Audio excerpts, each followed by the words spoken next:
Alright. So tayo po mga kapatid ay papasok na po sa chapter 11 of the book of Revelation. At para lamang po mabigyan po tayo ng refreshment sa ating huling pag-aaral, tinalakay po natin ang chapter 10. At dito po natin natutunan na ang chapter 10 po ay tinatawag na interlude. Tinawag po siya interlude or yung ikalawa o pangalawang interlude dahil ito po ay mga karagdagan na detalye na bago po tayo pumasok dun sa susunod na eksena, ito po yung mga detalye at karagdagan ng impormasyon na kailangan malaman bago po tayo pumasok dun sa susunod na eksena. Ngayon, yung chapter 10 po nito na kung tawaging interlude, bahagi rin po dito from chapter 10 hanggang chapter 11, verse 1 to 14, yan po ay parte na tinatawag na interlude bago po pumasok sa chapter 11, verse 15 to 19, na kung tawagin the seventh trumpet judgment.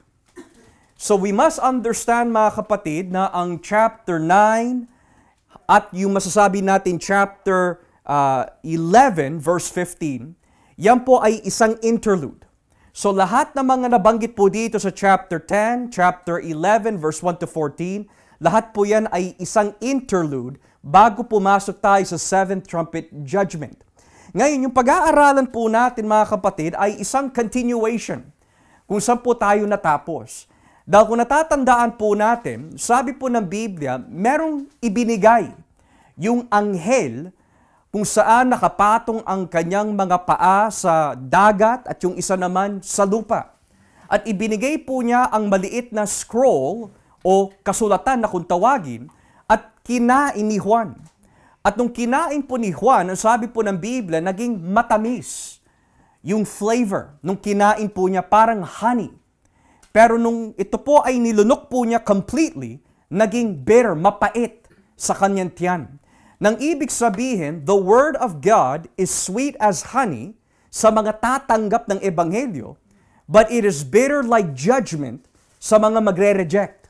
Ngayon, yung makikita po natin sa pagpasok po sa chapter 11 ay isang continuation ng ministeryo ni Juan with the church. With the church. So ngayon, simulan po natin dito in verse 1. Sabi po, pagkatapos nito, binigyan ako ng isang panukat na parang tungkod at sinabi sa akin, sukatin mo ang templo ng Diyos at ang altar at bilangin mo ang mga taong sumasamba roon. Sa English, I was given a reed like a measuring rod and was told, go and measure the temple of God and the altar with its worshipers. So, there's a few things na dapat po natin malaman in the first two verses of Revelation chapter 11. Pero bago ko po ipaliwanag ho ito, one thing is for certain, chapter 11 is full of symbolisms. Sa lahat ng mga kabanata na pag-aaralan po natin kung lolobin po ng Diyos in the book of Revelation, chapter 11 is by far one of the most symbolic sa lahat ng mga kabanata in the book. So we must remember this. Bago ho natin pag-aaralan yung mga susunod na teksto, you must first understand chapter 11 ay punong-puno ng mga simbolo. So may mga bagay na hindi dapat po gawin literal ho dito, as we have come to learn in the book so far. But it is full of symbolisms. Ngayon, ang unang nakita po natin in 11 verse 1 is that yung salitang panukat, measure. At may tatlong bagay na binanggit po dito na kailangan sukatin. Unang-una, yung templo. Pangalawa, yung altar. Pangatlo, yung mga sumasamba.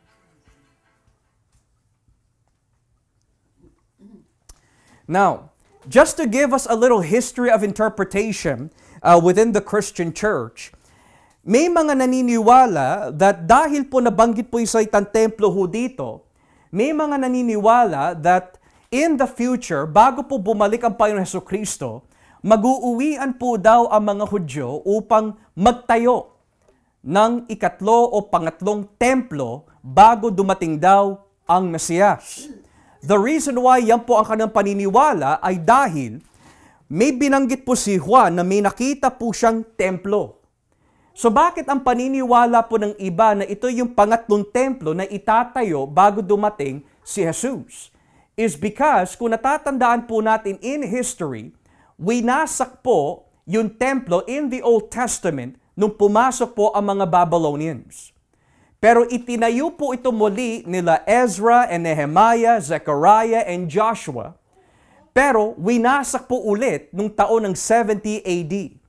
So 2 times, winasak po ang templo in Jerusalem. So may mga naniniwala na dahil po nabanggit po yung salitang templo ng Diyos in Jerusalem, ito po daw ay literal na templo na itatayo daw ng mga Hudyo. So yun po ang pananaw po ng ilan. Subalit, masyado po sila nakafocus sa salitang templo, pero nakakalimutan po nila yung salitang altar at sumasamba na binabanggit po dito.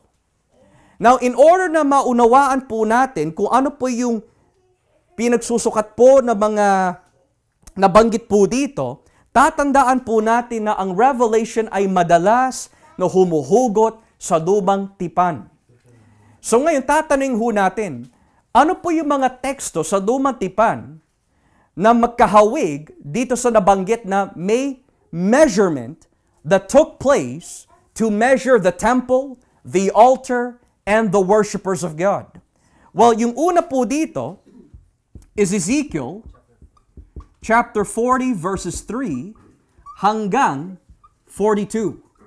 Now, hindi po natin babasahin po yan because it's a very, very long chapter and detail tungkol sa inner court, outer court, walls, palm trees, lahat.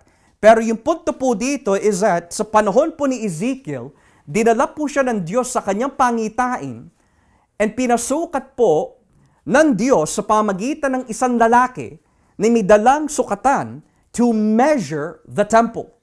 Now, yung konteksto po dito sa Ezekiel 40 verse 3 ay tinatawag eschatological temple.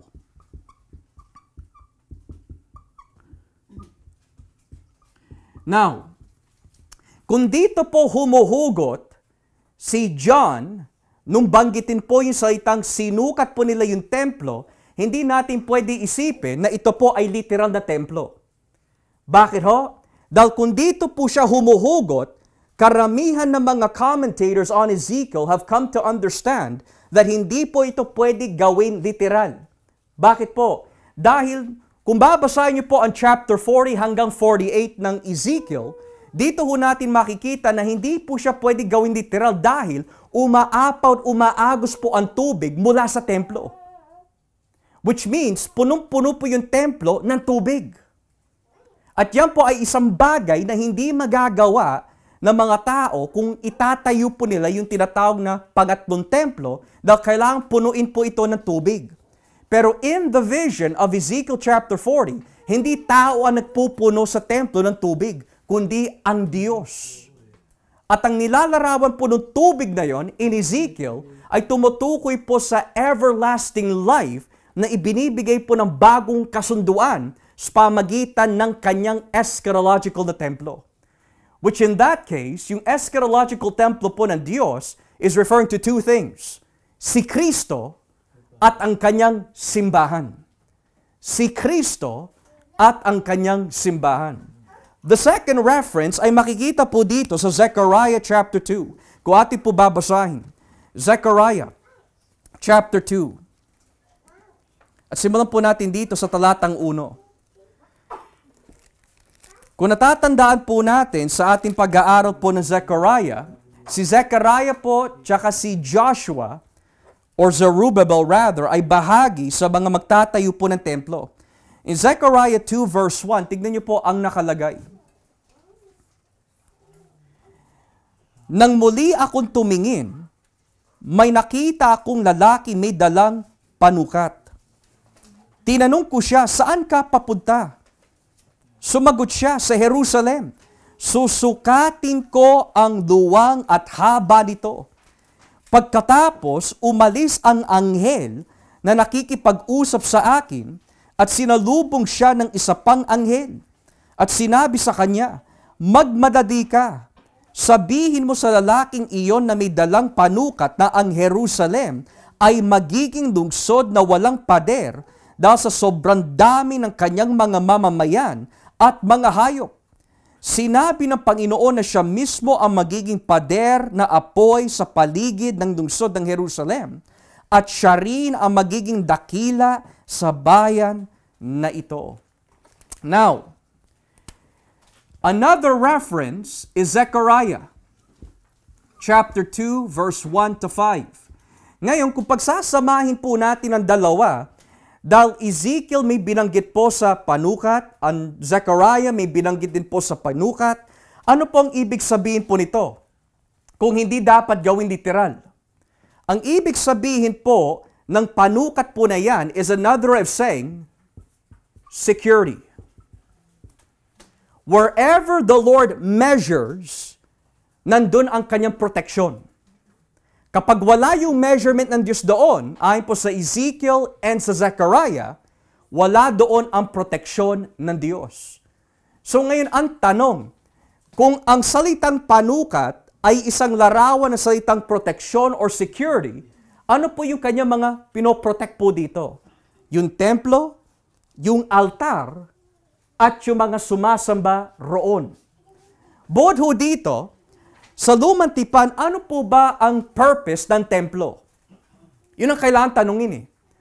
Ang purpose po ng templo, mga kapatid, ay nagbibigay po ng isang mensahe kung saan mananahan ang presensya ng Diyos. Lagi ho natin tatandaan po yun. Kasi karamihan, kapag narinig po nila yung salitang templo, nagpupuri lang ang mga tao doon. Pero that's not the point. The reason why kung bakit po itinayo ang templo nung una pa lang sa Lumang Tipan, dahil doon mananahan ang presensya ng Diyos. Makikita ho natin yan sa buhay po ni Haring Solomon, sa buhay po ni Haring David. Nung sinabi po ng mga hari, Panginoon, ano pong templo ang maibibuild po namin para sa inyo? There's nothing that we can build to contain you. So ang nilalarawan po ng templo is where God will dwell. Pangalawa, ano po ang purpose ng altar? To bring sacrifice. Yun ang ibig sabihin po nun, sacrifice. Now, in the book of Revelation, mga kapatid, we see several times yung salitang altar ay binabanggit. May altar na tumutukoy sa judgment. Revelation 14. May altar na tumutukoy sa mga mananampalataya na pinatay dahil ibinigay nila ang kanilang buhay kay Kristo, kaya pinatay naman po sila dahil po sa kanilang pananampalataya. That's in Revelation 6. So may nilalarawan po ang altar in chapter 11. And lastly, sino po yung mga sumasamba in the presence of God? It's the church. Now, with that being said, mga kapatid, kung ang templo ay hindi dapat gawing literal dahil humuhugot po siya sa Zechariah at Ezekiel, which is to be understood not as literal but pointing to something else, at ang altar sa Revelation ay tumutukoy po sa mga mananampalataya na pinatay dahil sa kanilang pagpapahayag ng salita ng Diyos, at yung mga sumasamba ay tumutukoy sa church, then we can say that lahat ng mga ito na protektado ay tumutukoy sa iglesia. Now, why do we say that? Dahil unang-una, ang church ay tinatawag templo ng Diyos. Pangalawa, in chapter 6, kung ating po babasahin, tungkol po sa altar, chapter 6, verse 9. Tignan niyo po ang nakalagay sa chapter 6, verse 9. Sabi po ng Biblia, nang tanggalin ng tupa ang ikalimang selyo, nakita ko sa ilalim ng altar ang kaluluwa ng mga taong pinatay dahil sa tapat na pangangaraw nila sa salita ng Diyos. Now, when it comes to worshipers, dito po tayo sa chapter 7. Let's go to chapter 7. Dito po tayo sa verse 9. Pagkatapos nito, nakita ko ang napakarami tao na hindi mabilang sa dami. Nagmula sila sa lahat ng bansa, angkan, lahi at wika. Nakatayo sila sa harap ng trono at ng tupa. Silang lahat ay nakadamit ng puti at may mga hawak na palaspas. Sumisigaw sila na malakas. Purihin ang Diyos na nakaupo sa trono. At purihin din ang tupa dahil iniligtas nila kami sa kaparusahan. So ngayon, kung pagdidikitin po natin yung mga nabanggit po dito mga kapatid, yung sinusukat po ni John po dito in chapter 11 ay isang larawan ng proteksyon ng Diyos para sa iglesia. So hindi po siya literal na templo. Dahil tatandaan po natin, ang nilalarawan po ng templo sa lumang tipan ay kung saan mananahan ang presensya ng Diyos. At dahil si Kristo, itinuring po niya ang kanyang sarili bilang templo at sumakanya ang banal na Espiritu, ang sino man po ang sasampalatay kay Kristo ay itinuring din po templo rin ng Diyos. Dahil sumasa atin din ang banal na Espiritu. So dito ay nagbibigay po sa atin ng isang larawan, wala po dito dapat gawin literal. Kundi ang tinutukoy po dito na sinusukat po ni Juan ay ang iglesia. At ang nilalarawan po ng pagsukat po ng iglesia is to give protection to the church. Okay? Ngayon, pagbalik po natin sa chapter 11 verse 2, pagpatuloy ho natin. Verse 2. Pero huwag mong sukatin ang labas ng templo dahil inilaan yan para sa mga taong hindi kumikilala sa Diyos. Sila ang mga taong sisira sa banal na lungsod ng Jerusalem sa loob ng 42 na buwan. Ngayon, may binanggit po isang period of time. Kung ang templo, altar at yung mga sumasamba ay iisang kahulugan lamang na tungkol sa iglesia, then ano pong ibig sabihin na sila po ay uusigin? Now, the period of time na binanggit po dito is the number 42 months. Ngayon, kung pag-aaralan po natin yung 42 months at bibilangin po natin ito sa taon, it would be 3.5 years. Now, you will also notice something mamaya. 42 months and 1260 days is also 3.5 years. At makikita din po natin mamaya when we study the book of Daniel, in Daniel chapter 7 verse 25, may ginamit din po siya na mga numbers. Time, times, and half a time. Can anyone guess what this could mean? 7 Great Tribulation. 3.5 years. 3.5 years. Okay? Lastly, in Daniel, chapter 12, verse 11, the suffering of the saints is going to last 1,290 days. And what does that mean? 3.5 years. So ngayon, kung magtatanong ho tayo, bakit ang Daniel na may kaugnay sa Revelation ay gumagamit ng 3.5 years? At bakit ang Revelation 11 and 13, makikita po natin mamaya, ito rin ang kanilang ginagamit na mga numero o bilang? Well, we will see that mamaya. Pero, one thing is for certain mga kapatid, this is not to be taken literal. It is only a figurative number. 3.5, 42 months, time, times, and half a time.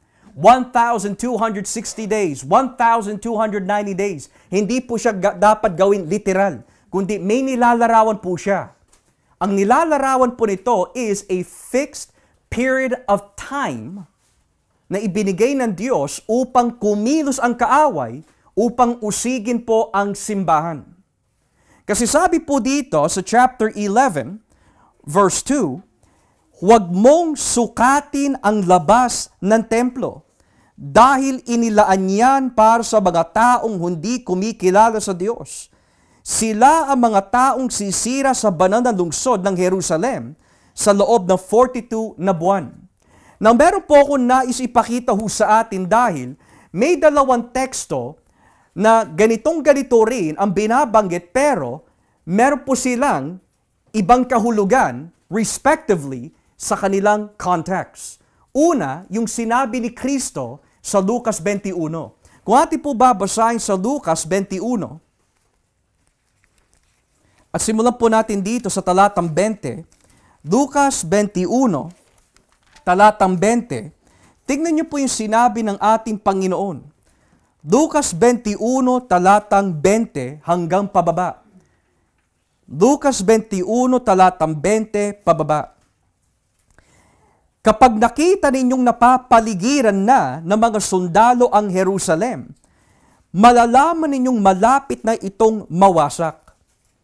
Kaya ang mga nasa Judea ay dapat nang tumakas papunta sa kabundukan. At ang mga nasa Jerusalem ay kailangan umalis agad. At ang mga nasa bukid naman ay huwag nang bumalik pa sa Jerusalem, sapagkat panahon na iyon nagpaparusa upang matupad ang nakasaad sa kasulatan. Kawawa ang mga buntis at mga nagpapasuso sa mga araw na iyon, dahil mahihirapan silang tumakas. Darating ang napakatinding paghihirap sa lupaing ito dahil sa matinding galit ng Diyos sa mga tao rito. Now look at this. Ang iba sa kanila'y papatayin sa espada at ang iba na may dadalhing bihag sa ibang mga bansa at ang Jerusalem ay sasakupin ng mga hindi Hudyo hanggang sa matapos ang panahon itinakda ng Diyos sa kanila. Well, yan yung nabasa natin kanina in Revelation 11. Huwag mong sukatin the outer part ng templo dahil ibinigay yan sa mga hintil upang usigin ang lungsod ng how many months? 42 months. So what does that mean? It means ang simbahan na sinusukat po ng Panginoon for protection, bagamat protektado ang kanilang pananampalataya at protektado po ang kanilang kaluluwa upang hindi na ho ito mapahamak sa kabilang buhay, gayunpaman, hindi nangangahulugan na porket protektado ang kanilang kaluluwa sa kamatayan, which is reference to the great white throne, lake of fire, and etc., na hindi po sila makakaranas ng pag-uusig. Kagaya po natin mga kapatid, protektado ni Kristo ang ating kaligtasan. Hindi pwede mawala ang ating kaligtasan dahil hindi nakasalali ang kaligtasan sa atin o sa ating performance. Nakasalali po ito sa biyaya ng Diyos. Subalit, hindi nangangahulugan na porket protektado ang ating kaligtasan, hindi po tayo makakaranas ng pag-uusig. Yan yung binabanggit po dito. So gaano po katagal ang pag-uusig na mararanasan po ng simbahan? Sabi ng Biblia, for 3.5 years or 42 months. Yung 42 months po na yan, mga kapatid, ay isang larawan lamang ng short period of time. Natatandaan niyo po ba yung sinabi ng ating Panginoon sa Matthew 24? Kung ating po babasahin, may binabanggit po siya patungkol sa short period of time. Let's go to Matthew chapter 24.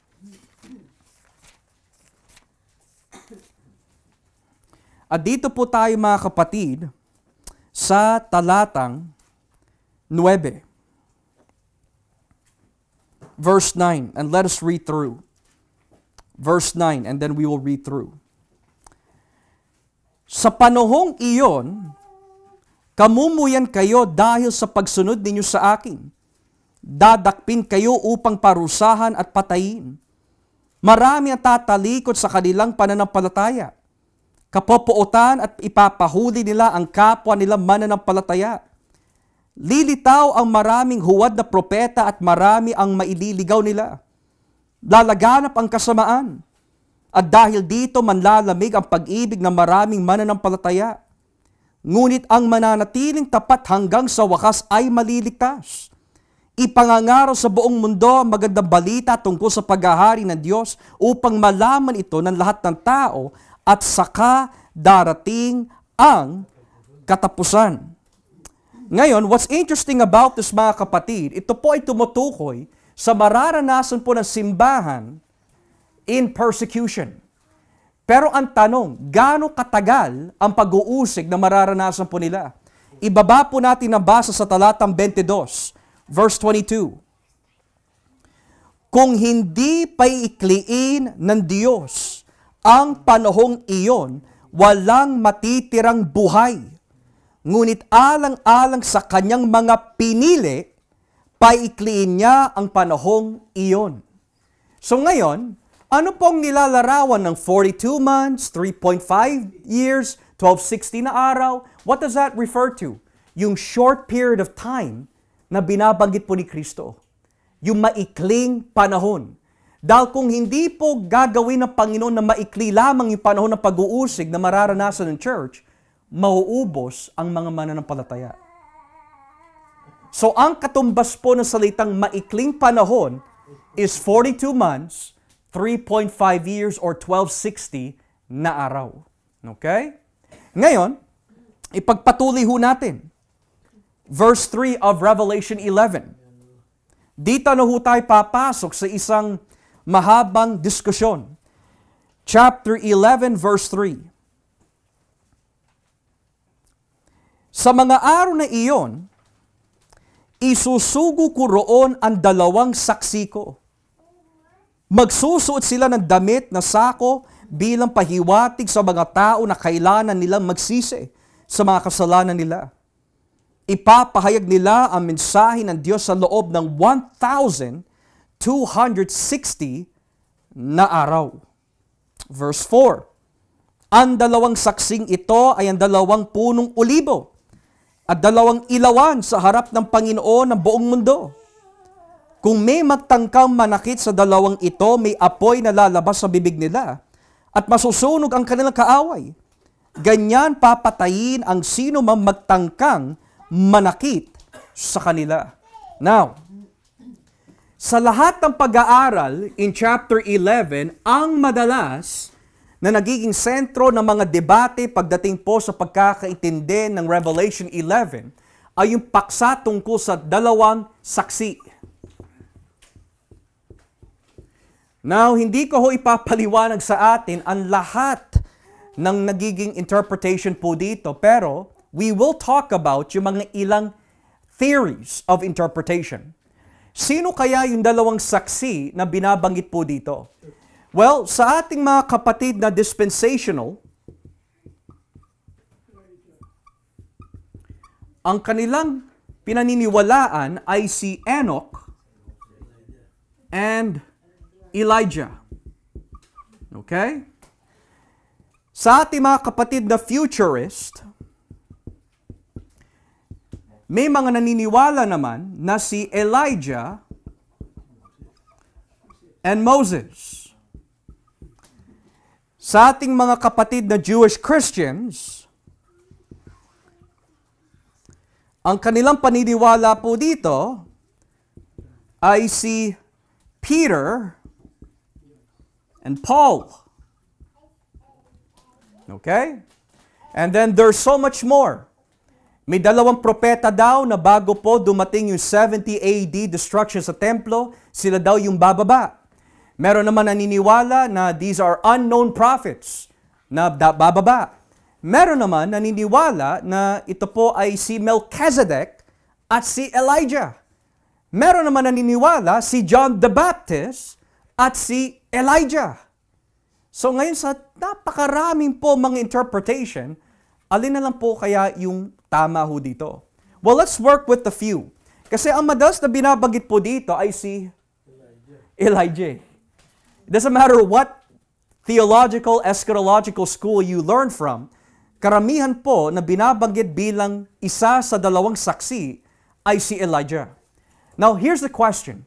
Bakit karamihan po sa mga Kristiyano, Elijah ang kanilang pinaniniwalaan na siya po yung isa sa dalawang saksi? Well, una, yung katangian po ng dalawang saksi is may kakayahan po sila na ibinigay sa kanila ng Diyos na patigilin po ang ulan. Well, we know in the Old Testament, only one prophet ay ginamit ng Diyos for that. That's Elijah. That's in 1 Kings 17. And then meron din binabanggit na referensya sa James 5 na hinalintulad po yung effective prayer of a righteous man kay Elijah na pinatigil po niya buwabaong ulan for how many years? 3.5 years. So that's one. Another is this. Sa huling aklat ng Dumatipan, which is Malachi, in chapter 4 ng Malachi, may binabanggit po doon na papunta si Elijah or parating rather si Elijah. At kapag dumating si Elijah, manunumbalik po ang puso ng mga Hudyo sa Diyos ng kanilang mga ninuno. Now, those are some reasons, and another one is this. In the Transfiguration Mount, buot pa ko kay Moises, sino pa ho yung propeta na lumitaw? Elijah. So given these inferences, may mga ilan that truly believe that this is Elijah na darating. But as we have come to learn, mga kapatid, kung babasahin po natin ang buong Biblia at hindi lang po yung mga ilang teksto at pagdidikitin po natin, imposible na si Elijah ang literal na bababa. Bakit po? Dahil yung binabanggit po sa Malakias 4 na may Elijah na darating upang manumbalik po ang puso ng mga mananampalataya sa Diyos, ay hindi po tumutukoy mismo sa literal na Elijah, kundi kay Juan Tagapagbautismo. Basahin po natin dito sa Mateo 11. Mateo 11, at basahin po natin dito, mga kapatid, in verse 14. Matthew chapter 11 verse 14. Bakit hindi po pwede literal na Elijah ho ito? Dahil meron po itong nilalarawan. Matthew 11:14. At kung naniniwala kayo sa mga pahayag nila, si Juan na nga ang Elias na inaasahan ninyong darating. Kayong mga nakikinig, dapat ninyo itong pag-isipan. Nang ibig sabihin, in Malachi 4, nung binabanggit po na isusugo ko si Elijah upang manumbalik po ang mga tao sa Diyos, ang tinutukoy pala ho doon ay hindi literally si Elijah, kundi merong propeta isusugo ang Diyos na kagaya ni Elijah sa espiritu at kapangyarihan, at yan po ay si Juan Tagapagbautismo. Okay? So, hindi po pwede gawin literal ho yan dahil kapag ginawa ho natin literal yan, mali ang katuruan ni Kristo. So, syempre, hindi naman nagkakamali si Kristo. At kailanmay hindi siya magkakamali. Kaya hindi po pwede literal na Elijah ang tinutukoy po dito. Pero may mga ilan naman na naniniwala na si Moises ho ito. Yung pangalawa. Bakit? Dahil ang isang katangian dun sa dalawang saksi na may hawak po sila is this. Kaya po nung isang saksi na gawin po yung ilog into blood at magsugo ng maraming mga plagues. Well, there's only one prophet that we know na ginawa ho yun. And that is Moses in Exodus 7. Pangalawa, sino ang kasama ni Elijah at ni Jesus dun sa bundok? Si Moses. So ngayon, dahil po dito, may mga ilan na may mga futures din na naniniwala na maari kung hindi man sila literal, meron silang nilalarawan. Elijah represents the prophets. Moses represents the law. Meron naman nagtuturo, Enoch at Elijah. Bakit po si Enoch? Dahil siya yung kauna-unahang lingkod ng Diyos na dinala sa langit at the age of 365. 365, inakyat na ho siya. Si Elijah din, inakyat din. Hindi rin siya nakaranas ng kamatayan. So ayon po sa ating mga kapatid na dispensational, tinuturo po nila Dahil hindi pa nakakaranas yung dalawang ito ng kamatayan, sila yung bababa. Now, it's a good theory. There's nothing wrong with that. Pero they would also push as far as to say, ang nilalarawan po ng Enoch at Elijah is this. Si Elijah ay Hudyo. Si Enoch, dahil mas matanda po siya kay Abraham, hentil ho siya. So that means, kung isusugo po yung dalawang ito, si Enoch ay para sa mga hentil, si Elijah para sa mga Hudyo. So yun ang paniniwala ng ating mga kapatid. However, there's something that needs to be taken into consideration. Kasi, tuwing binabanggit po yung dalawang saksi, nauuwi lang po sila doon sa salitang dalawang saksi, pero nakakalimutan po nila kung ano yung tinatawag ng Diyos sa dalawang saksi. Una, sila ay tinatawag two olive trees. Pangalawa, they're also called two lampstands.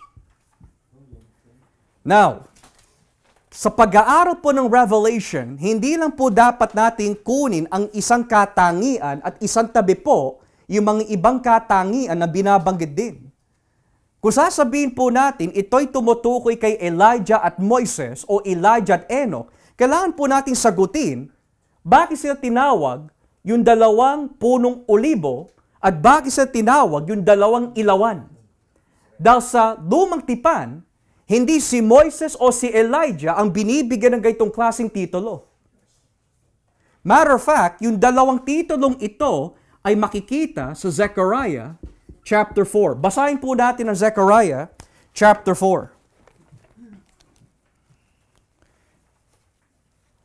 At kapag nakita ho natin kung bakit po ito ginamit, we will see kung ano po talaga ang identity ng dalawang saksi. Verse 1 ng Zechariah 4. Basahin po natin.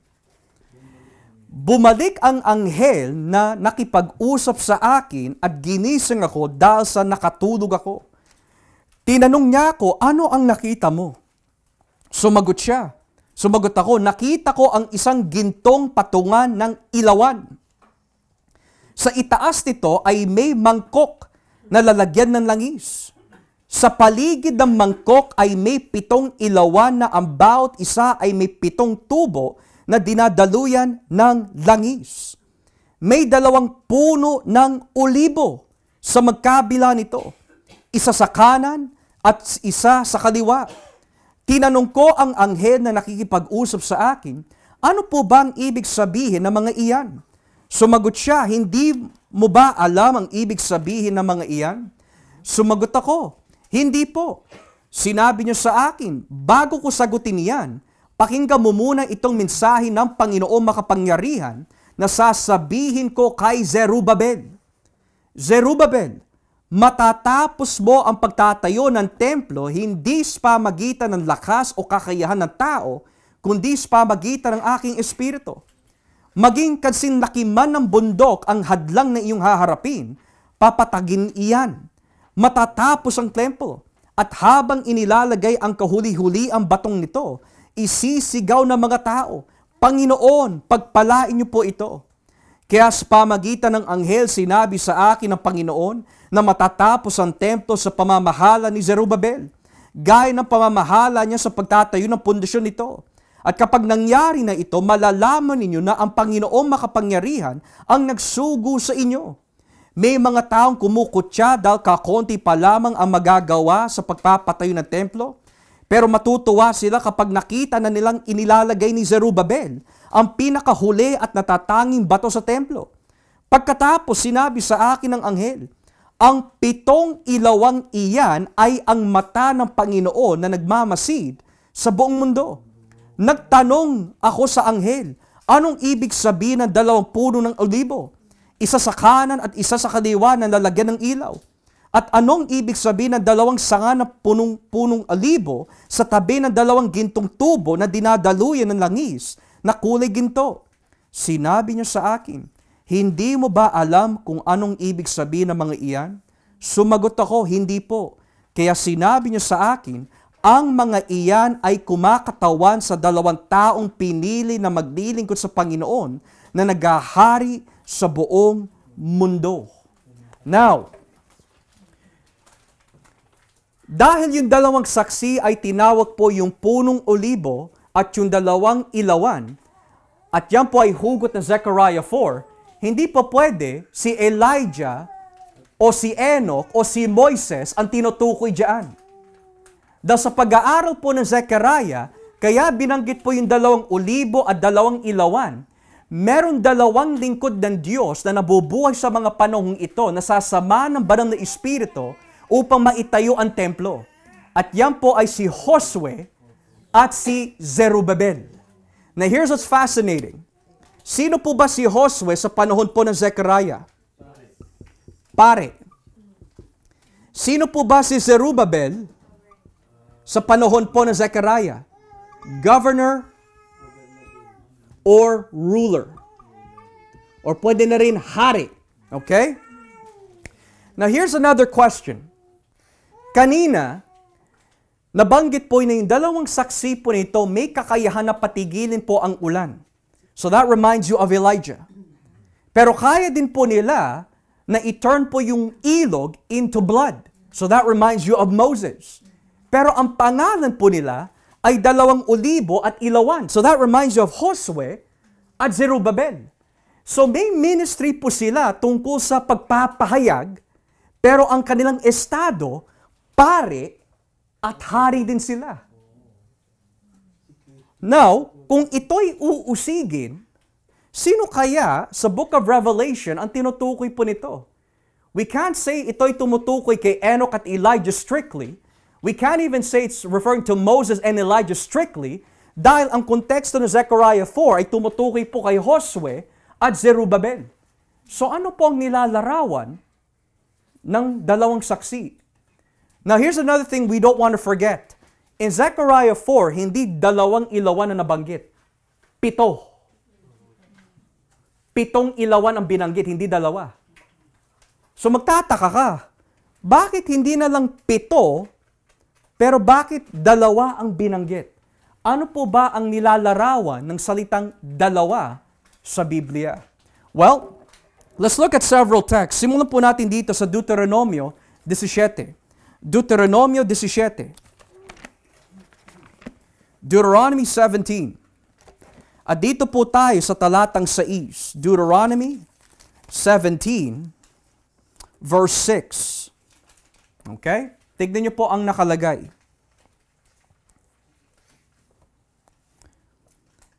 Pwede lang patayin ang tao kapag napatunayang nagkasala siya sa pamagitan ng patotoo ng 2 o 3 saksi. Pero kung isa lang ang saksi, hindi siya pwedeng patayin. So how many witnesses are needed upang makapatay ng mga taong nagkasala? 2 o 3. Now, ulitin po natin. Let's go to chapter 19, verse 15. Chapter 19, verse 15. Huwag ninyong hahatulan na nagkasala ang isang tao dahil lang sa patotoo ng isang saksi. Kailangan may 2 o 3 saksi na magpapatotoo na ang isang tao ay nagkasala. So that's very clear. Lastly, in the book of Numbers, chapter 35. Numbers 35. And let's begin here in verse 30. Numbers 35. And let us read verse 30. Tignan niyo po ang nakalagay. Ang sino mang pumatay sa kanyang kapwa ay kailangan patayin. Pero kailangan may mga saksi na magpapatotoo na siya'y nakapatay. Kung isang saksi lang ang magpapatotoo, hindi papatayin ang nasabing tao. Okay. So far, ang tawag po sa mga lingkod ng Diyos na ito ay una, mga saksi. So nagpapahayag po sila about something. Pero ang bilang ay 2.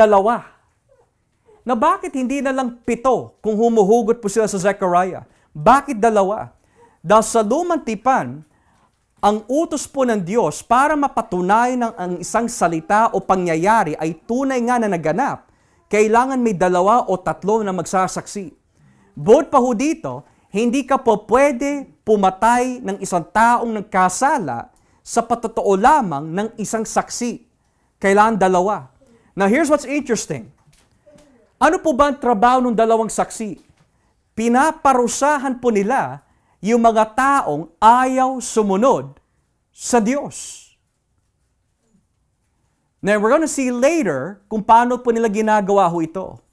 But we can say, hindi po pwede si Enoch at si Elijah, hindi rin po pwede si Elijah at si Moises, dahil ang Zechariah 4 ay tumutukoy sa 2 saksi. So ngayon, kung ang 2 saksi ay may nilalarawan tungkol sa Zechariah 4, may nilalarawan kay Elijah at kay Moises, especially Zechariah 4, kung ang nilalarawan po ni Josue ay pare, at Zerubbabel ay governor, in Revelation, who fits this description? Let's go here in chapter 1 of Revelation, verse 6.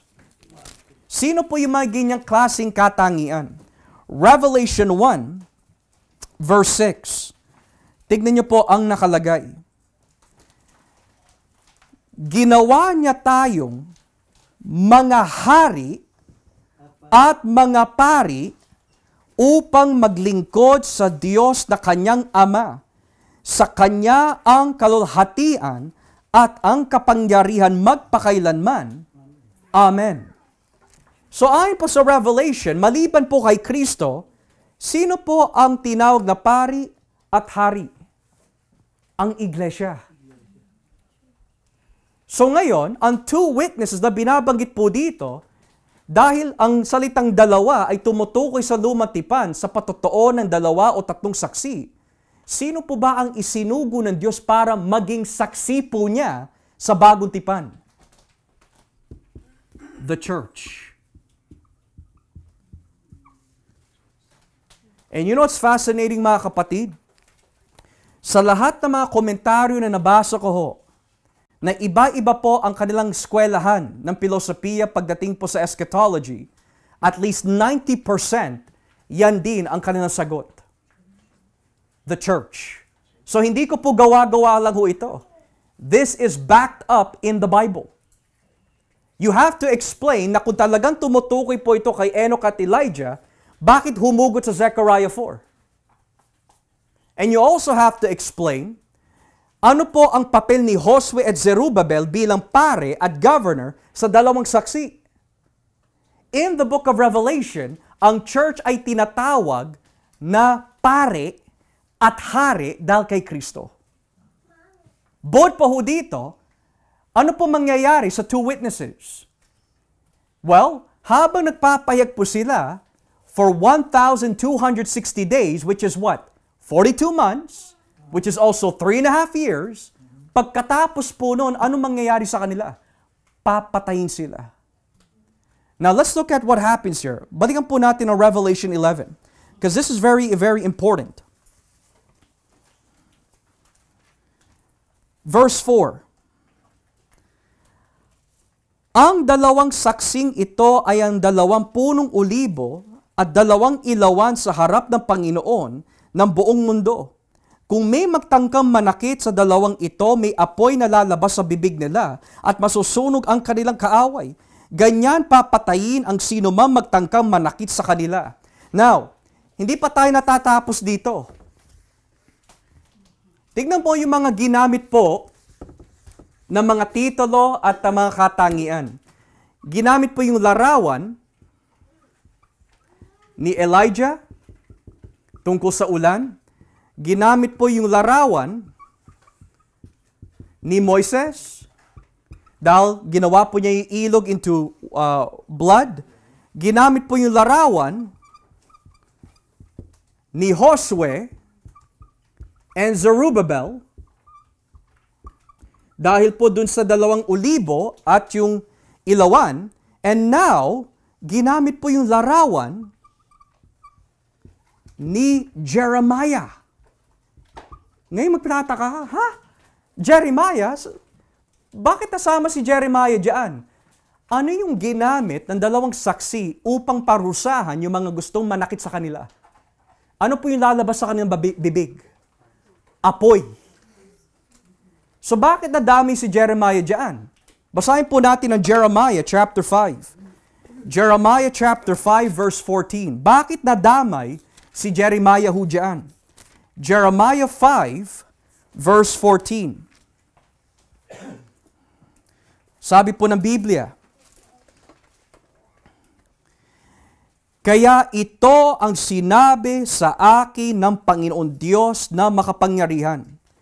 Dahil ganyan ang sinabi ng mga taong iyon, bibigyan kita ng mensahe na katulad ng apoy na susunog sa kanila at magiging parang kahoy sila na masusunog.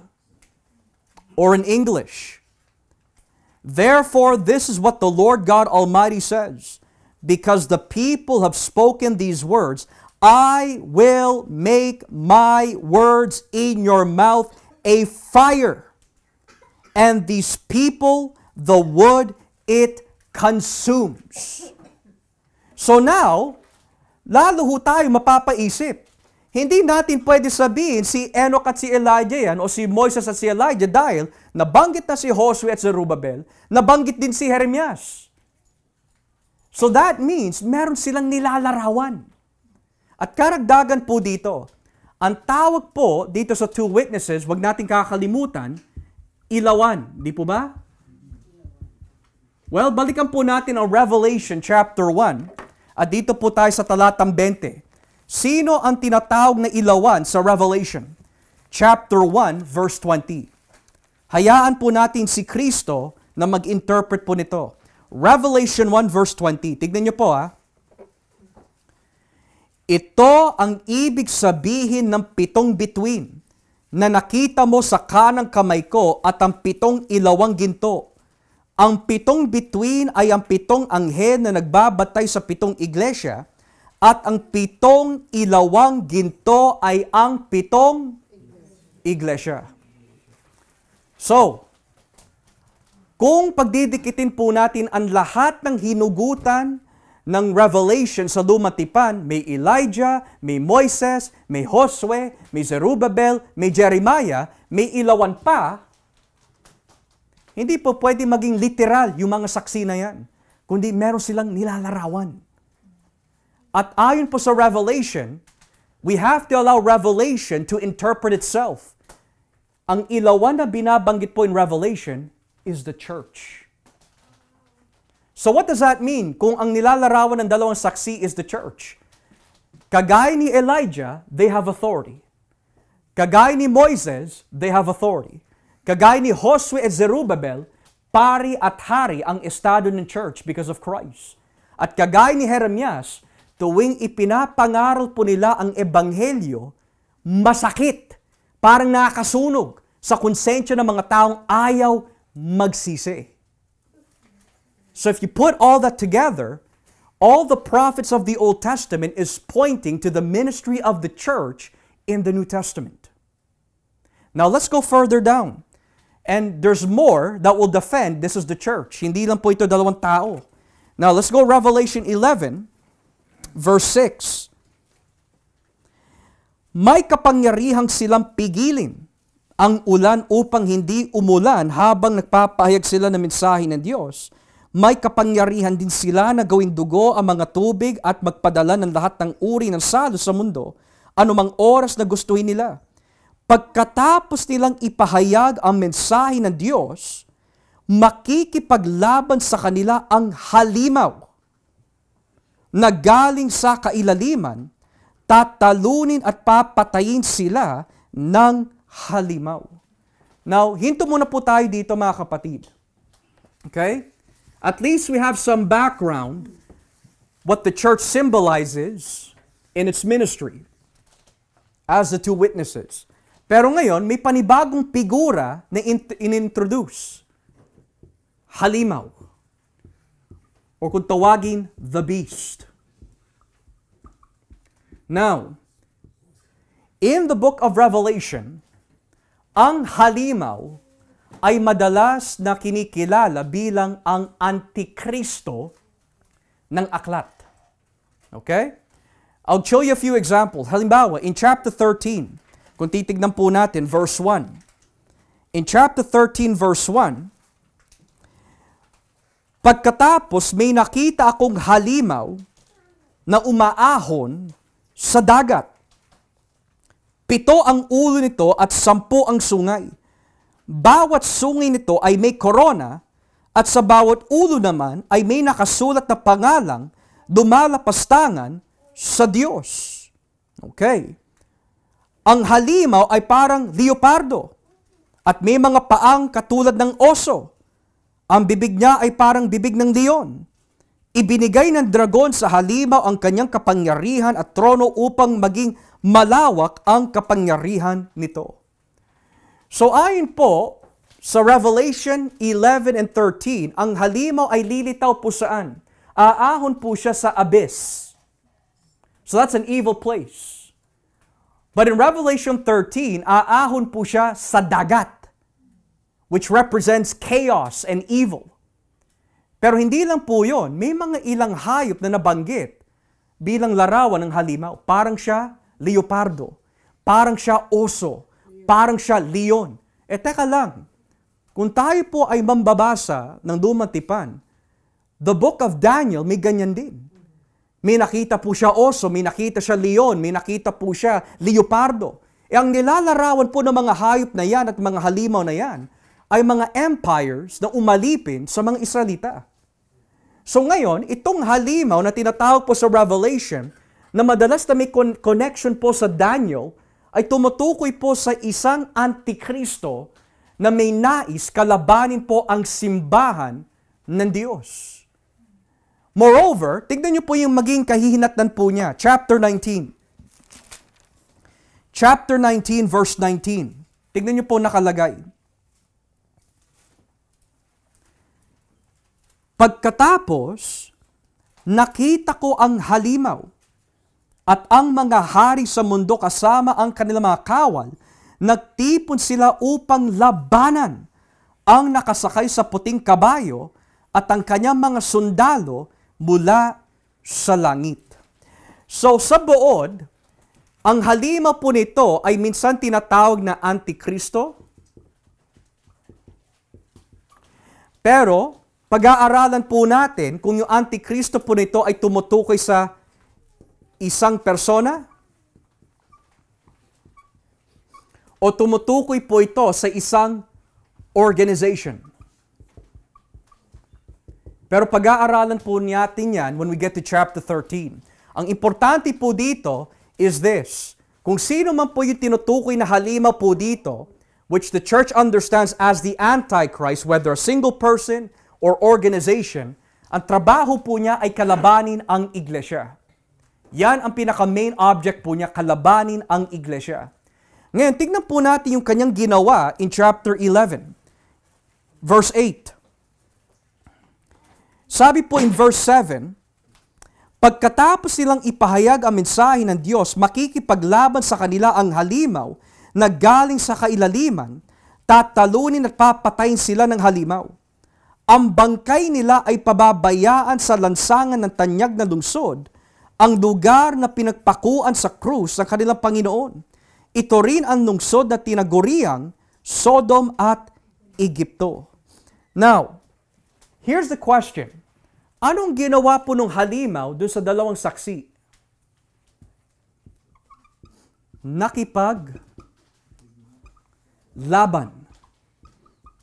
sa kanila. Now, here's what's interesting. When we say that yung halimaw, which represents the beast, who is also the Antichrist, according to many, ay nakipaglaban sa kanila, madalas na iniisip po natin sa kanila is referring to the two witnesses. And it's true, tumutukoy po yan sa dalawang saksi. Pero sa mga taong naniniwala pa rin na yung dalawang saksi ay hindi larawan ng simbahan, kundi larawan po mismo talaga ni Enoch at Elijah, may problema na naman tayo. Bakit po? Kung babalikan po natin ang chapter 13 of Revelation, tignan niyo po yung ginawa ng halimaw in verse 5. Verse 5. Revelation 13 verse 5. Hinayaan ng Diyos na magsalita ang halimaw ng kalapastangan laban sa kanya at maghari sa loob ng how many months? 42. Now let's pause here. How many months is the church protected? 42 months. But at the same time, kikilos ang Antikristo for 42 months. Pero kanino? Verse 6. Nagsalita siya ng kalapastangan laban sa Diyos, laban sa pangalan ng Diyos, sa kanyang tahanan at sa lahat ng nakatira sa langit. Hinayaan din ang halimaw na makipaglaban at talunin ang mga pinabanal ng Diyos. At binigyan din siya ng kapangyarihang maghari sa lahat ng tao sa mundo, anumang angkang, lahi, wika at bansa. Now, let's pause here again. Nakipaglaban ang halimaw sa dalawang saksi. Now, yung halimaw na yan, siya rin yung halimaw na binabanggit sa chapter 13. Pero kanino nakipagdigmaan ang halimaw sa chapter 13? Sa mga pinabanal. Sino po ba yung mga pinabanal? The church.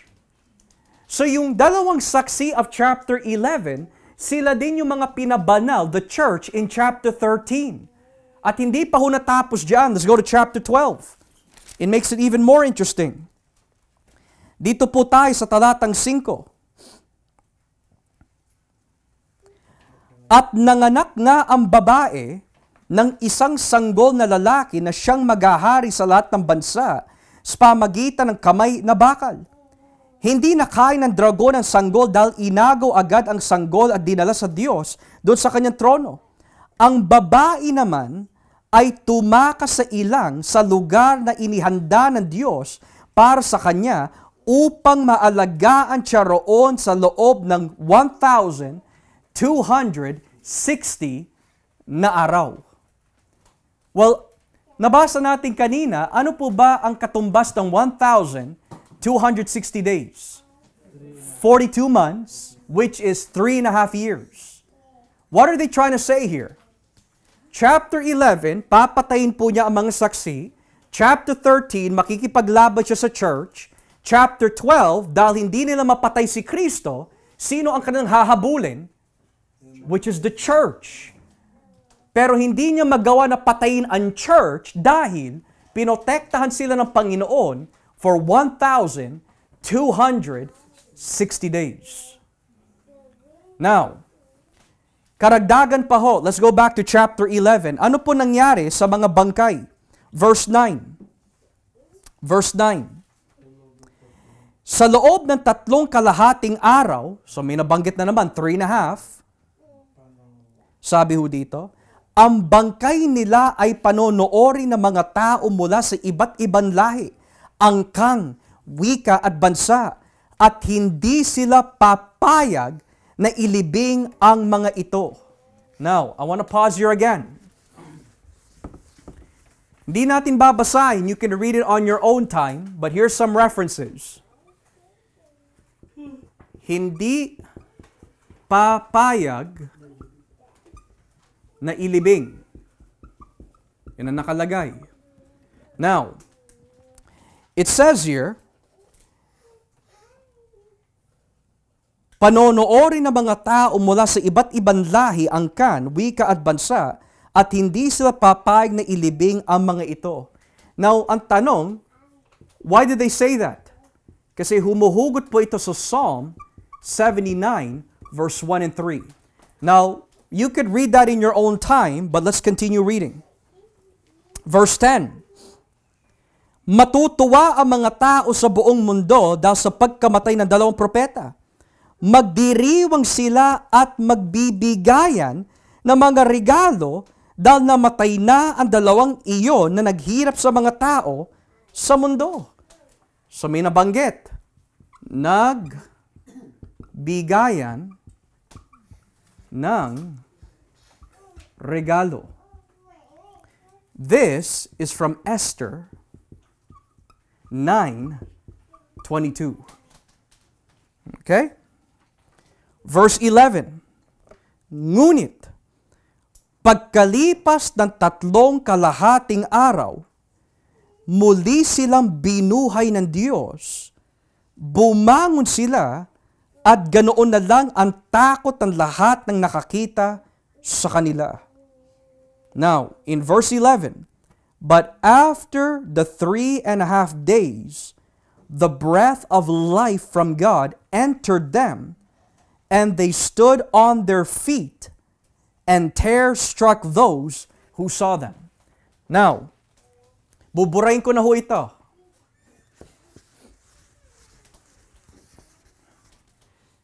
Three elements binanggit. Ano po ang nangyari sa dalawang saksi? May binanggit po na 3.5 days. Pangalawa, life entered into them. Number 3, they stood on their feet. Now, ipapaliwanag ko lang ho ito. Madalas po natin nakikita 3.5. In chapter 11, 42 months, 3.5 po yon. 1,260 days, 3.5 po ang tinatawag doon. Ngayon, inulit na naman, 3.5 days naman. Hindi na buwan, hindi na araw, kundi after 3.5 days, babangon na mga ito. Now, the question might be, bakit lagi 3.5? Well, 3.5 ay tumutukoy po sa ministeryo ni Kristo. His ministry lasted for about 3.5 years. Moreover, in the Old Testament, sabi po ng Diyos kay Hosea na hindi niya hahayaan, iwanan po ang mga Israelita, kundi after 3.5 days, bubuhayin niya ang mga ito. Yung mga Israelita na tinutukoy po dito is the corporate church. He will revive them. Moreover, binanggit po dito na ang buhay ng Diyos ay pumasok sa kanila.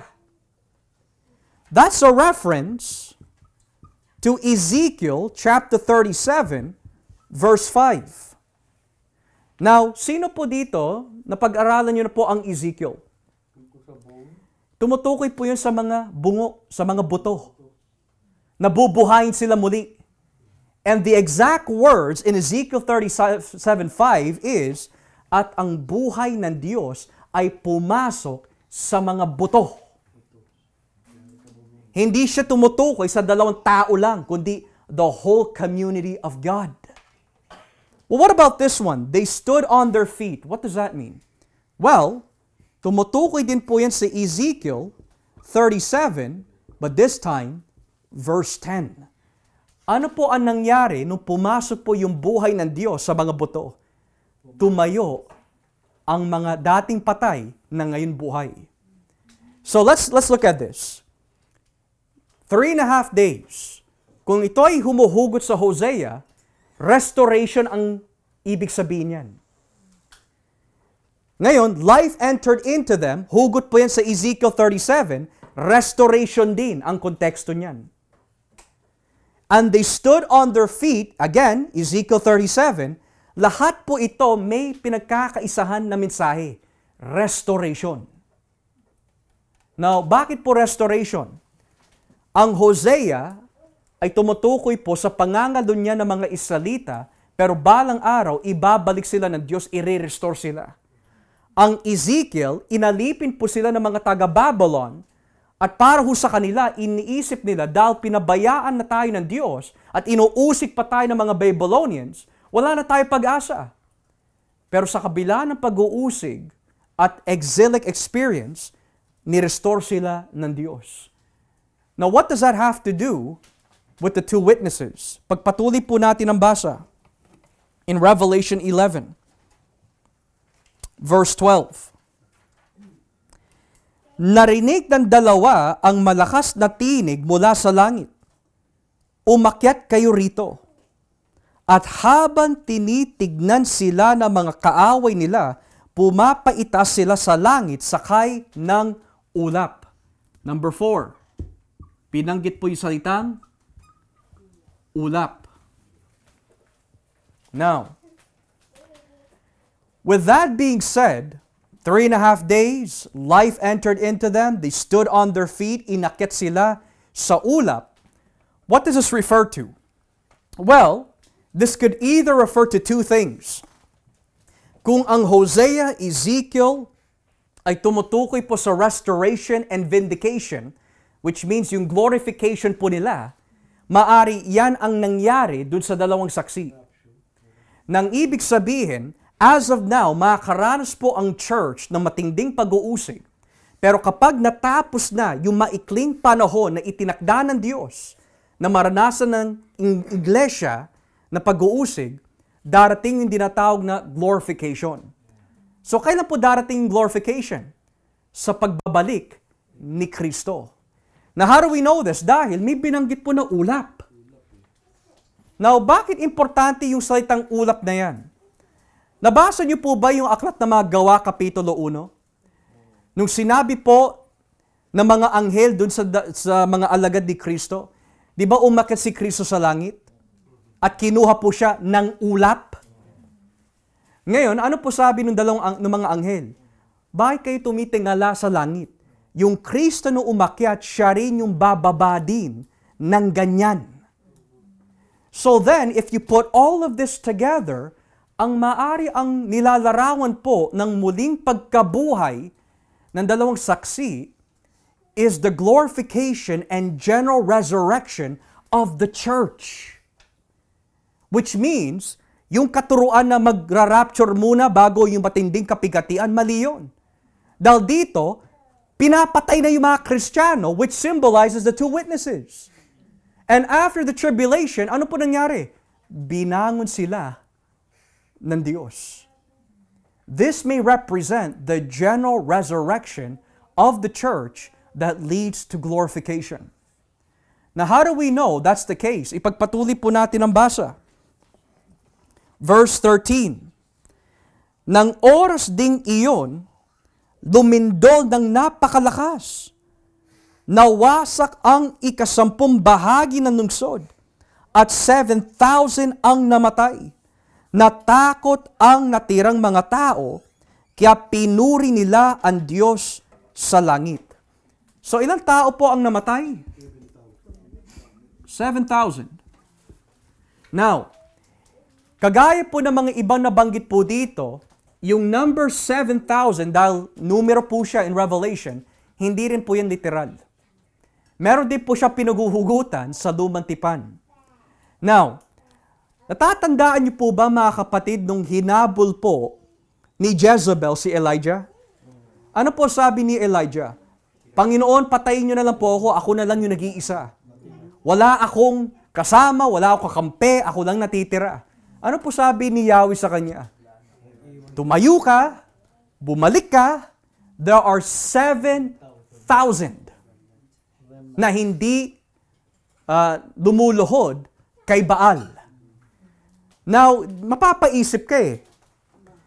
Sa panahon ni Elijah, yung 7,000, yun ang mga kakampi niya eh. Hindi naman niya kalaban yun eh. Pero dito, bakit yung 7,000 pinatay? At yung 7,000 na pinatay, hindi kakampi ng church, kundi kalaban ng church. Maaari, ang ginawa po ng Diyos in Revelation, humuhugot po siya ng isang illustration na may kaugnayan kay Elijah and the 7,000, and he reversed it. Now, what do you mean he reversed it? Sa panahon ni Elijah, yung 7,000 ay yung kakampi. In Revelation, yung 7,000 ay yung mga hindi kakampi ng church. So that means, May 7,000 natira sa panahon ni Elijah, pero sa Revelation, 7,000 ang namatay. Pero bukod pa ho dito, sa mga namatay, meron din mga natira na nabuhay. At ano po ginawa po ng mga natira na nabuhay? Verse 13, nawasak ang ikasampung bahagi ng lungsod at 7,000 ang namatay. Natakot ang natirang mga tao, kaya pinuri nila ang Diyos sa langit. Now, I want to pause here for a moment because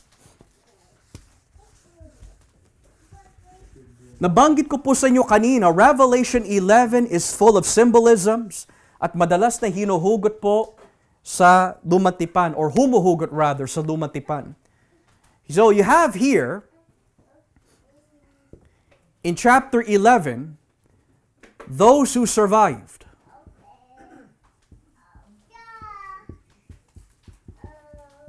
Okay? Those who survived. Nakita po natin yan sa chapter 11, verse 13. So may mga survivors. Those who survived that gave glory.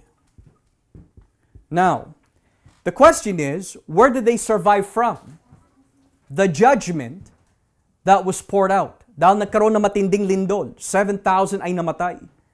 Well, it's interesting dahil yung gaitong klaseng lingwahe, may mga natira, may mga hindi namatay, ay may kaugnayan na naman sa Zechariah.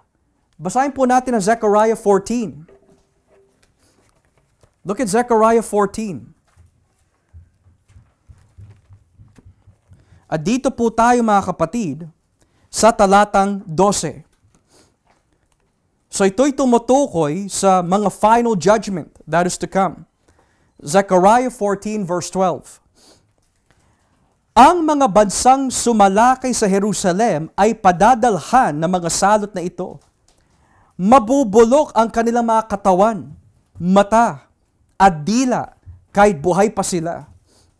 Ganito ring salot ang darating sa lahat ng mga hayop sa kanilang kampo, pati na sa kanilang mga kabayo, mola, kamelyo at asno.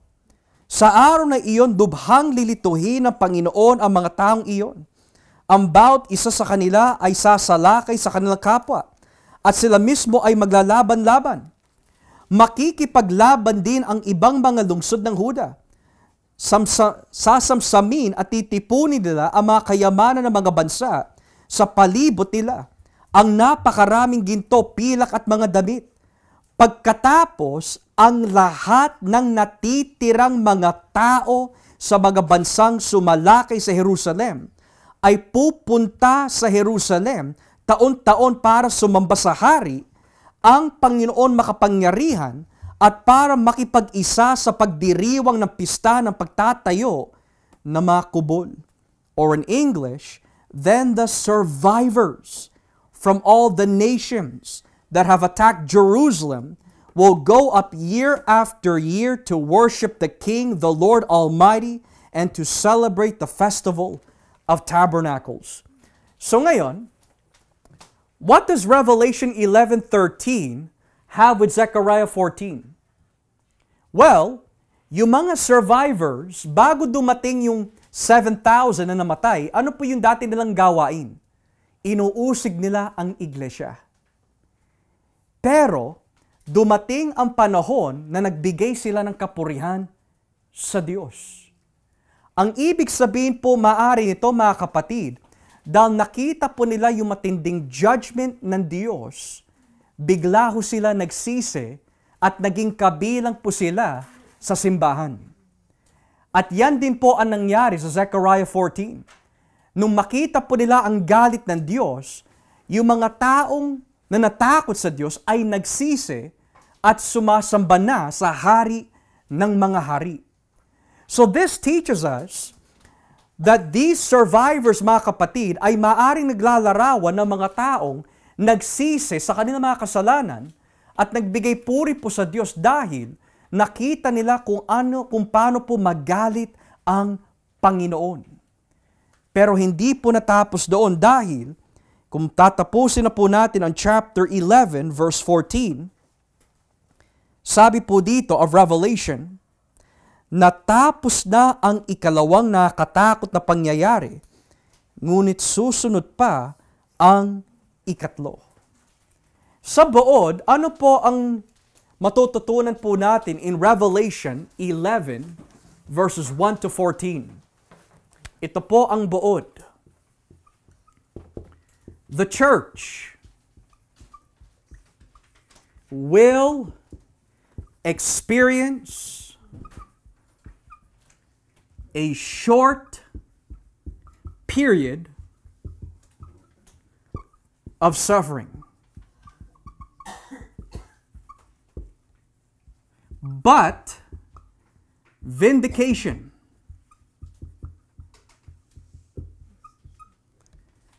at the resurrection will come. Nang ibig sabihin, sa kabila ng ating mga nararanasan na pagsubok at pag-uusig mula po sa labas, darating at darating po yung tinatawag na vindication, glorification, and resurrection. Babalik at babalik po si Kristo. So, kahit na masaktan po ang ating mga katawan dahil sa pag-uusig, kahit sunugin po tayo ng buhay, kahit patayin po tayo, ikulong, mabulok po tayo sa kulungan, at mamatay pa ho doon, hindi mapipigilan ng kaaway yung pwedeng gawin ng Diyos at the resurrection. That means, when He comes back, the church will be completely saved from this earth. And that should be a great encouragement po sa atin mga kapatid. Dahil kung tatanungin po natin, Pastor, sa timeline ng vision, kailan darating yung mga tinatawag na dalawang saksi na yan na nilalarawan po ng church? Matter of fact, yung dalawang saksi na yan, kung titignan lang po natin the vision order, dumating na ho sila from the beginning of the resurrection of Christ sa ating kasalukuyan. Ulitin ko ho, kailan magsisimula yung binabanggit na dalawang saksi? Kung yung dalawang saksi ay tumutukoy sa simbahan, nagsimula na ho yan sa panahon ng muling pagkabuhay ni Kristo hanggang sa ating kasalukuyan. Kasi ang tanong, may mga pinapatay ba na Kristiyano? Yes. Nagpapahayag ba ang simbahan ngayon? Yes. At bubuhayin po ba tayo balang araw sa pagbabalik ni Kristo? The answer is yes. Now, we may not agree with everything that is taught, and that's fine, but don't miss the point. The point is not about the identity of the two witnesses. The point is, suffering will come to an end. Jesus Christ will come back, and He will fulfill His promise to His church. So, with that being said, mga kapatid, and I know that medyo mahaba po ang ating pinag-aralan, pero Bible study. Kaya nga tinawag Bible study, kailangan pag-aralan yung sinasabi ng Biblia. Okay? Kaya huwag tayong magre-reklamo, napakarami verses, tapos mamaya-maya, saan ba ulit yung verse na yun? Kaya nga Bible study ang tawag ho. So, with that being said, let us always remember, it's victory, and we will be delivered from persecution balang araw. So, does anyone have any questions this evening? Yes, Pop. Pastor, doon sa two witnesses, bakit nabanggit na two witnesses kung church naman pala yun? Well, kagaya po na nabanggit ko po kanina, Ma, ano po ba ang ibig sabihin ng dalawang saksi sa lumang tipan? Before you can do anything, before a word can be established, you need 2 or 3 witnesses. So, bakit ang church ay tinawag dalawang saksi? Dahil unang-una, tayo po yung bumibitbit ng katotohanan ng Diyos eh. We have His Word. So, bukod pa ho dito, bakit sila tinawag na dalawang saksi? Kung natatandaan po natin in Revelation 10, sabi po nung anghel, di ba itinaas niya ang kanyang kamay? Sabi niya, hindi na magtatagal ang panahon. That's referring to judgment. So ngayon, when you get to chapter 11, how does the church validate that judgment? They validate that word by being the two witnesses na binabanggit sa lumang tipan. Because paano mo papapatunayan na totoo nga yung sinabi ng anghel? You need 2 or 3 witnesses. So the church is the one that validates that. So the church is symbolized as the two witnesses. Eh yung nabanggit na bababa tapos magpapatayin, yun din yun, church din yun.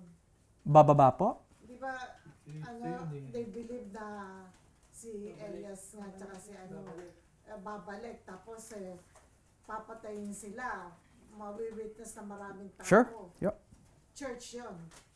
And again, we cannot say na si Enoch at Elijah yun because maraming mga propeta na nabanggit dun sa ministeryo ng dalawang saksi. Si Josue at si Zerubbabel. Nandun din si Jeremiah. So yun ang nababanggit ko po kanina, maraming tao na masyadong focus kay Elijah at Enoch, but they forget bakit tinawag yung dalawang saksi bilang mga punong olibo at bilang mga ilawan. In the Old Testament, tinatawag na olibo at ilawan ay si Zerubbabel at si Josue. Pangatlo, yung katangian po ng mga dalawang saksi, may apoy na lumalabas sa kanilang bibig. Ang ibig sabihin po nun, is sa ministeryo ni Jeremias, ang kanyang salita is judgment sa mga taong ayaw magsisi. So, we could say that the two witnesses most likely represent the church and yung ministeryo po nila ay kahawig sa ministry ng mga propeta sa Lumang Tipan. Now, karagdagan din po dito, bakit binanggit po kanina that yung isa sa katangian po ng dalawang saksi, nagbibigay po sila ng plagues. Nagbibigay sila ng plagues. Yung ibig sabihin pala ng plagues po na yun ay tumutukoy that tuwing nangangaral po sila, laging pinaplague yung konsensya ng mga tao. Kaya nung malaman po nila na mamatay na yung simbahan, tuwan-tuwa sila. Because wala na nangangaral sa kanila na masakit. So that's what the plague of conscience is most likely referring to. Okay? Anyone else may mga katanungan? Bro. Correct me if I'm wrong, kasi sa mga pagkakaunawa ko po, sa mga naririnig ko po patungkol dito, Pastor, often lagi nilang sinasabi, merong yung word na bababa or darating. But is that actually found, or is it just that sinabi lang kasi dito from what I'm reading, binigyan He will just send them. Oo, parang sinila. Sinugo lang sila. That's correct. Walang binabanggit dito na salita na may bababa.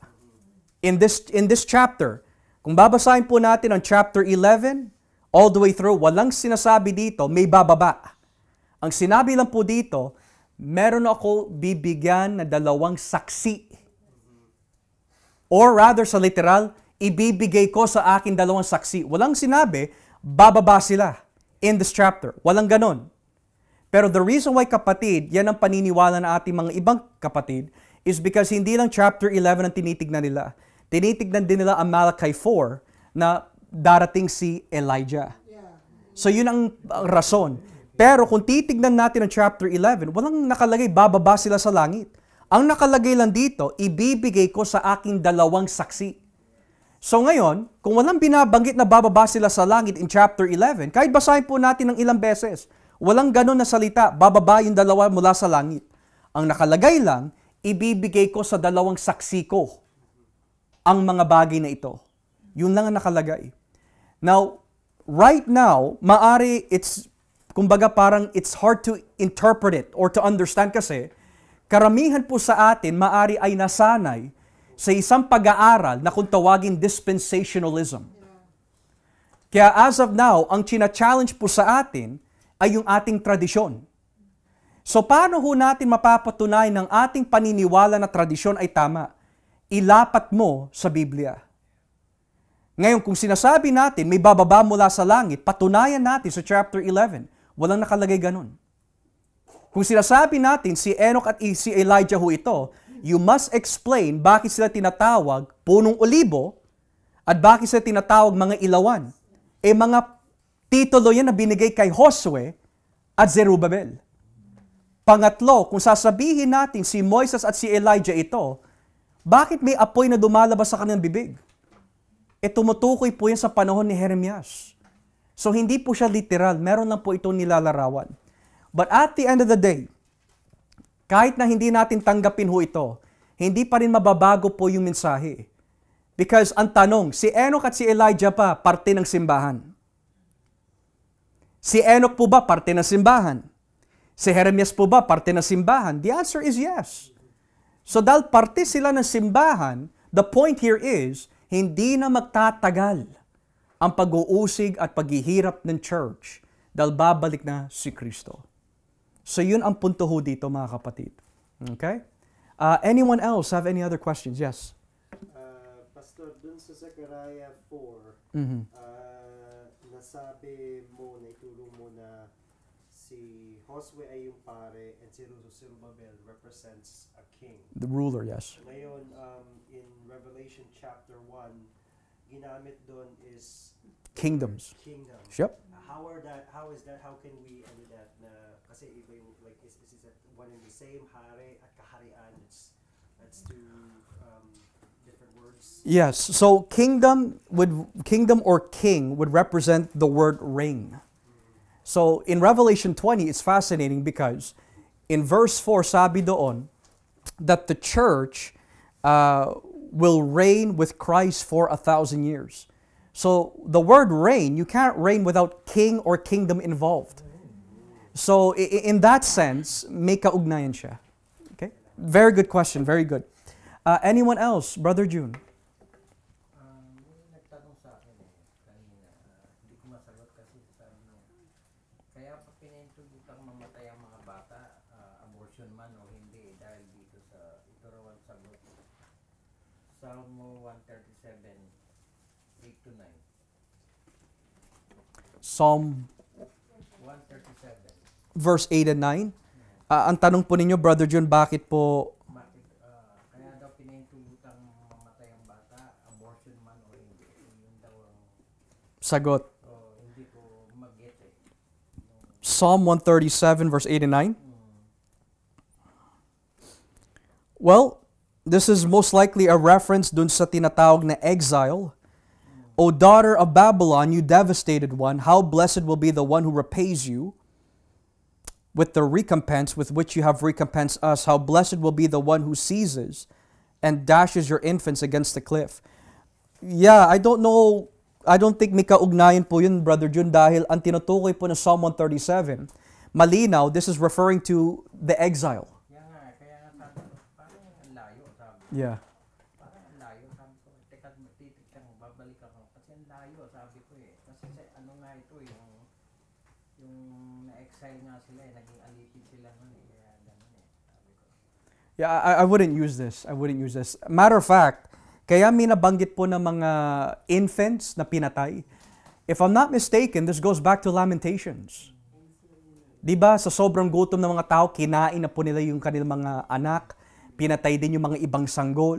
This is all referring to exile, nung pumasok po ang mga Babylonians.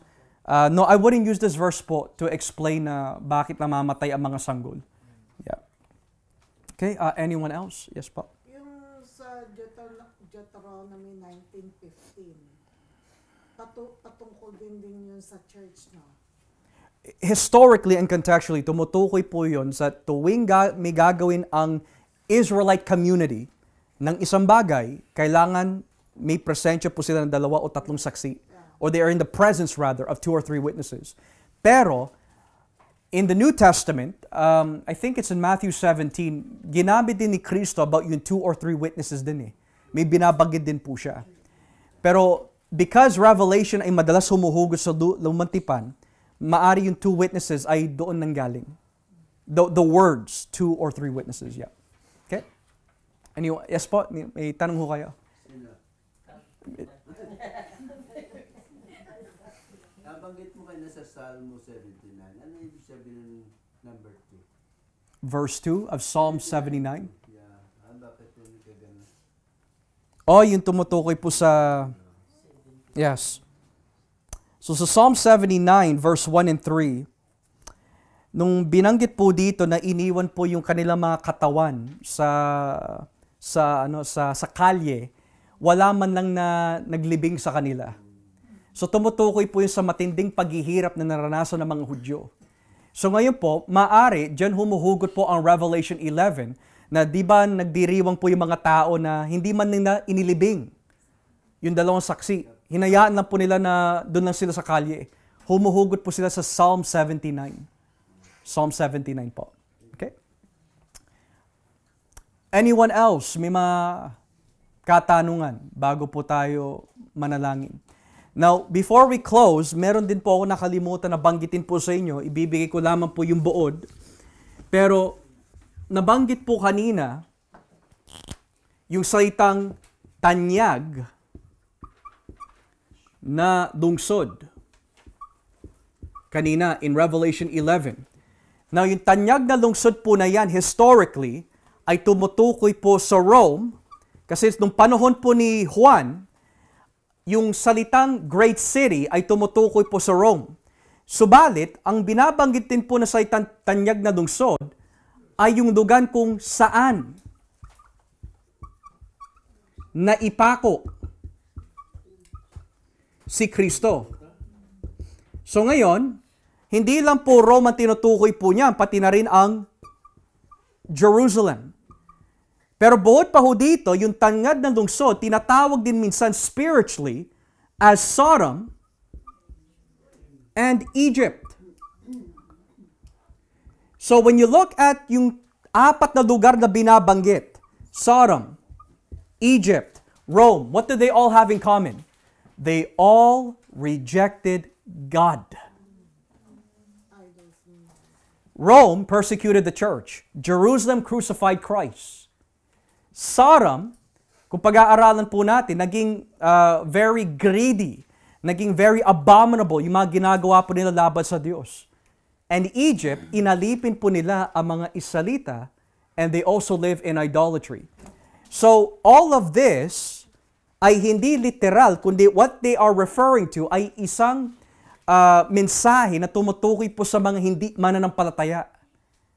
Hinalintulad po sila sa mga taga-Roma, Jerusalem, kung saan napako ang ating Kristo. Hinalintulad po sila sa Sodom at Egypt. Yan ang spiritual na kalagayan ng mga taong wala kay Kristo. Yun ang nilalarawan po niyan. Okay? Okay? Anyone else have any other questions? Hindi ba dapat Sodom and Gomorrah, but Egypt? Pastor yan lang yan. So, yung bang Egypt, parang katulad din ng Gomorrah? Yung bang ano yan? No, we just have to leave it as Egypt lang po. Kasi in many passages of the Old Testament, ang Egypt po ay madalas na binabanggit as God's focus of judgment dahil sa mga ginawa po nila sa mga Israelita noon. So, Egypt here and Sodom is known for being unwelcoming. Egypt is known for their slavery na nilagay po nila sa mga people of God. So, ang nilalarawan po, Brother Joel, ng Egypt, Sodom, Jerusalem, and Rome are persecutors of the church. Yun ang nilalarawan po nun. Why not Gomorrah? I don't know. I don't know. Okay, anyone else have any other questions? Well, mga kapatid, I hope and pray na nauunawaan po natin yung mga napag-aralan po kanina. At kung hindi po ho naging klaro, I encourage you, panoorin nyo na lang po yung pre-recording nito once it is uploaded. Okay? So, tayo na po ay magbigay na po ng kapurihan sa ating Panginoon.